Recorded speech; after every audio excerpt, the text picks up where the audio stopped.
যেই শচী মায়ের কোলে এলো, মহাপ্রভু নিজের মাথাটি মায়ের চরণে দিয়ে প্রণাম করলেন।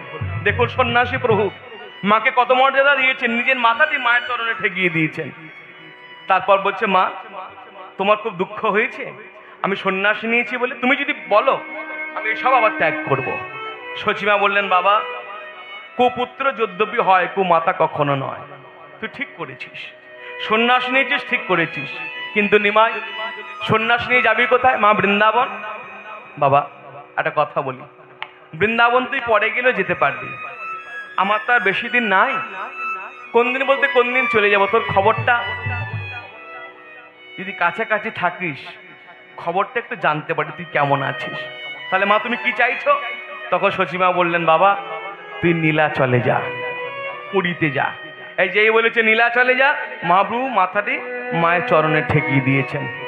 10 দিন মায়ের কাছে থেকে এই 10 দিনের মাথায় মহাপ্রভু বলছে, মা তাহলে আসি, বললে যা।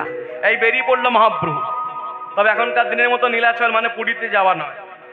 এই যে রথযাত্রা আসছে, ট্রেনের টিকিট পাওয়া ভার। কেন? ট্রেনের টিকিট কাটবো, নীলাচল যাবো, পুরী যাব। আর তখনকার দিনে হেঁটে হেঁটে যেতে হতো, 4 থেকে 5 মাস সময় লাগতো। আজও যাবে।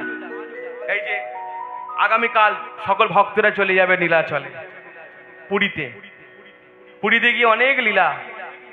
এই যে শুধু আমরা জানি রথযাত্রার জন্য পুরী না, তার আগে কি কি লীলা হয় এগুলো আমাদের বড় বাবাজি মহাশয় অর্থাৎ রাধারমণ চরণ দাস দেব এবং শ্রীপাদ রামদাস বাবাজি মহাশয় এইসব লীলাগুলোকে তুলে ধরেছেন। প্রথমে হবে উড়িয়া গৌড়িয়া মিলন, অর্থাৎ আমরা গৌড় দেশের লোক আর উড়িষ্যায় যারা থাকে তারা উড়িয়া, এই দুই ভক্তের সম্মিলন হয়, যাকে পুরীতে বলা হয় ভক্ত সম্মিলন লীলা। ওই রোদের মধ্যে দাঁড়িয়ে দাঁড়িয়ে কীর্তন হয়, আপনি ইউটিউবে দেখবেন পেয়ে যাবেন, ফেসবুকে দেখবেন পেয়ে যাবেন, এগুলো আমরা অনেকেই জানি না। তারপর কি হয়? তারপর দিনে হয় ঝালি সমর্পণ। এটি একটি বিখ্যাত লীলা গৌড়ীয় বৈষ্ণবদের কাছে। মহাপ্রভুকে সবাই এত প্রাণ দিয়ে ভালোবাসে। মহাপ্রভু বলেছিলেন, তোমাদেরকে দেখলে আমার নবদ্বীপের কথা মনে হয়, তোমরা বারবার আমার কাছে এসো না। আমি যে পুরীতে আছি তোমরা আমার কাছে বারবার এসো না, বছরান্তে একবার এসো। এই ভক্তরা সারা বছর অপেক্ষা করে থাকে গৌরকে একবার দেখবো, আমাদের প্রাণটাকে একবার দেখতে পাবো। যার যা কিছু সব সাজিয়ে গুছিয়ে নিয়ে যায়, কেউ থোড় কেউ মোচা, মানে মহাপ্রভু যা ভালোবাসেন। হ্যাঁ, আজও আপনি দেখবেন পাটবাড়ি আশ্রম থেকে বড় বড় আমের পেটি, ভালো ভালো আম গৌরের জন্য নিয়ে যায়, কারণ পুরীতে ভালো আম পাওয়া যায় না। ভালো ভালো মোচা, কচুর শাক, এবং পানিহাটিতে রাঘব ভবন থেকে বিভিন্ন রকমের প্রায় 25-30 রকমের আচার। কেন? এই রাঘব পণ্ডিতের বোন দময়ন্তী দেবী মহাপ্রভুকে ছেলের মতো ভালোবাসত। কি করতো? একটা ছোট্ট উদাহরণ দিয়ে তাহলে বুঝতে পারবেন কিরকম সেবা। সেবা কাকে বলে? তখনকার দিনে তো সাবান ছিল না মা, মহাপ্রভু যে গায়ে মাখবে সাবান তো ছিল না। গঙ্গা মাটিকে তুলে আনতো, নিয়ে সুতির কাপড়ের মধ্যে ছাঁকতো। তাহলে কি হলো? কাপড়গুলো রয়ে গেল কাপড়ের মধ্যে, মাটিটা নিচে হলো, তার মধ্যে কর্পূর এবং অগুরু মিশ্রিত করতো, চন্দনের কাঠের গুঁড়ো মেশাতো মিহি করে। সেইটাকে এরকম এখন যেমন আমরা সাবান দেখি, এই সাবানের আকারে রোদের মধ্যে শুকিয়ে রাখতো। গৌর যখন গায়ে মাখবে, গৌর যখন শৌচ করে বেরোবে, এই সাবান দিয়ে আমরা যেমন হাত মাটি করি, গৌর তাই ব্যবহার করে, আজও দেওয়া হয়।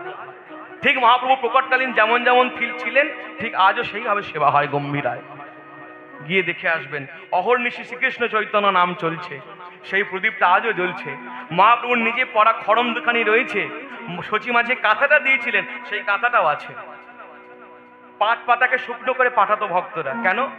মহাপ্রভু নীলাচলে থাকতে থাকতে যদি পেটে রোগ হতো, পাট পাতা ভিজিয়ে জলটা খেলে পেটটা ঠান্ডা থাকতো। এইরকম স্নেহ মহাপ্রভুর প্রতি। তো যাই হোক, মহাপ্রভু পুরীতে যাচ্ছেন একা একা নয়, রাস্তা তৈরি করে করে, রাস্তা ছিল না, রাস্তা তৈরি করে করে জঙ্গল কেটে কেটে চলেছে। আগে আগে নিতাই চাঁদ আর পিছনে কিছু ভক্তরা পিছু